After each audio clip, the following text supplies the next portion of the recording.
This whole Facebook debacle has been a wake-up call that young people have no interest in privacy. That is a myth.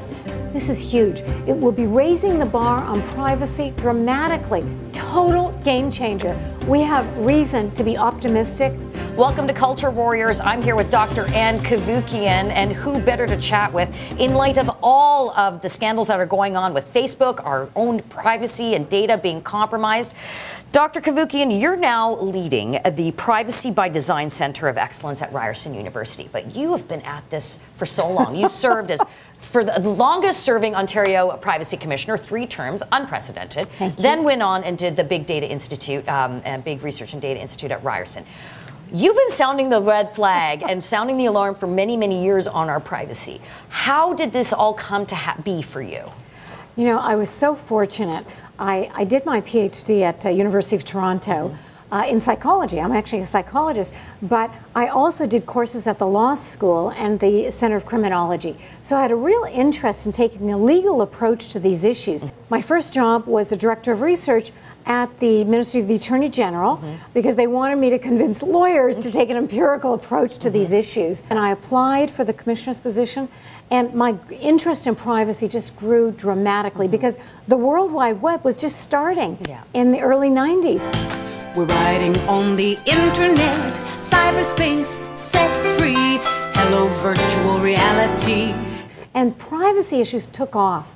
So I was very fortunate to be at an ideal time, at an ideal situation. I'm interested to know because you're at Ryerson and you're dealing with just 20-somethings, 20-something-year-old kids who have lived their entire life online. They know nothing other than sharing and Instagramming and Facebooking.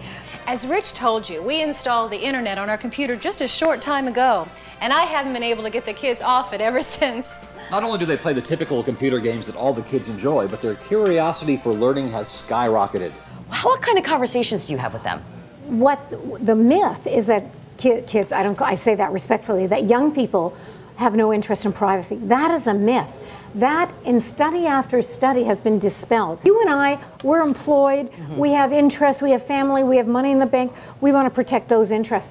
Young people, they don't have those interests. They're not working yet. They're in school. They have friends. But boy, do they know how to protect their privacy. What do they care about? They don't want their parents to know about who they're dating and things like that. You'll learn how the net can entertain you and take you to far-off locations and meet new people. We may consider that trivial. To them, that's very important. Boy, do they know how to protect that data because they were born digital. They know exactly to let their parents think that they're accessing their Facebook account. It's not their real Facebook account. They have another Facebook account. You know, things like that. So the point is, young people care deeply about privacy. You just have to put it on their radar in terms of the massive implications of what can happen. And at the end of the tape, I'll be back to tell you how to safeguard your computer so that you can reduce your concerns about the kinds of websites your children can visit. You never can be too careful. I'm not worried about young people at all. I'm actually more worried about older people who may not take the time to put in the privacy measures they should be. Yeah, maybe in part because they don't understand it. It's very complicated. So you have to remember the internet is not a regulated environment, so the quality and accuracy of various informational offerings can differ quite a bit.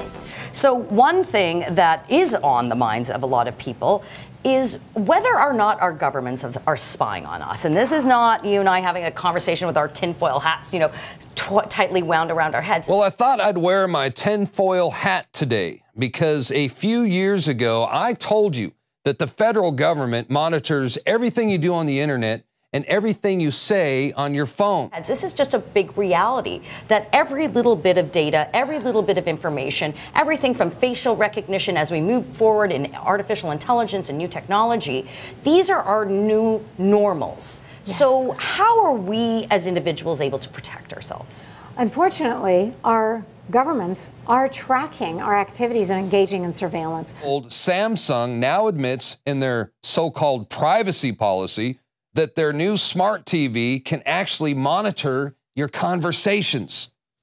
The policy states, please be aware that if your spoken words include personal or other sensitive information, that information will be among the data captured and transmitted to a third party, federal government. Of that, there is no question, both here in Canada And in the United States, as you might imagine, ever since the Edward Snowden revelations 5 years ago, this is abounding. So we have to be very careful, and we also have to put pressure on the government that they should only be doing this in cases where they have a warrant, where they have lawful authority to actually engage in surveillance on individuals. That's why I applaud companies like Apple.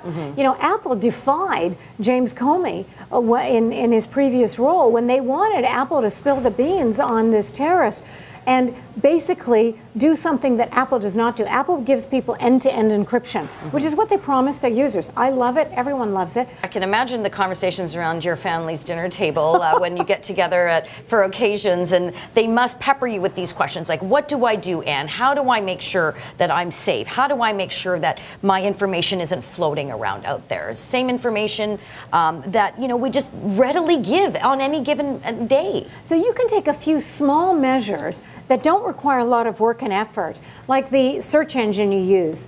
Don't use the popular ones. Use ones like DuckDuckGo, for example. That's literally the word duck twice, DuckDuckGo. They don't share your searches with anybody, and Firefox as well. Because think about it. Your searches, what if you have a medical condition and you're you know, doing searches on information relating to that, or someone might have a sexual concern, or you know, you can imagine all the personal sensitive issues that you don't want the world to know about, and it's none of their business. Use small measures by using different search engines and encrypt data wherever you can. So hardly a day goes by when we don't hear in the news cycle that some company's been hacked or information has been sold or this has been leaked out. But are you hopeful for the future that there is going to be an opportunity where we can sort of either take back our privacy, take back our data, or that there is going to be some semblance of regulation out there to protect the public? I actually am very hopeful now. And despite the fact that I am the eternal optimist, now I have reason for optimism. This whole Facebook debacle has been a wake-up call. People are truly outraged all around the world. You're talking 87 million at last count whose information has been divulged. Combine that with the fact that in May of this year, in 2 months' time, you have a new law coming into effect in the European Union called the General Data Protection Regulation, the GDPR. This is huge. It will be raising the bar on privacy dramatically. Because so first of all, it's one overarching law that will replace the 28 privacy laws of the 28 member countries of the EU. Plus, for the first time ever, they've strengthened the law dramatically. It includes, for the first time ever, privacy by design, which is something I developed many years ago and has been steadily growing. It's been translated into 40 languages. But now, it's included in a huge law in the EU, privacy by design, called data protection by design in the EU, and by default. What by default means is instead of doing what you have to do now to protect your privacy, which is scour the terms of service and all the legalese and the privacy policy to find the opt-out box that says, do not use my information for any other purpose other than the primary purpose intended. Instead of doing that, which we know nobody does, not because they don't care, but life is too short, and there's so much legalese in this stuff. Instead of that, after May, the law says you're going to be given privacy automatically by default. The company or government collecting the information from you can only use the information for the primary purpose intended, which is why you gave it to them. If they want to use it for any other secondary use down the road, they have to come back to you, the data subject, and seek your positive, informed consent. Oh my God. Black to white. Total game changer. We have reason to be optimistic, and at a societal level, we have to have this. We have to preserve our freedoms now and well into the future. This is going to enable us to do it. So speak out, demand privacy. Sage words from Dr. Anne Cavoukian. Again, I say this with no irony. Log on to Facebook and Twitter and let us know what you think.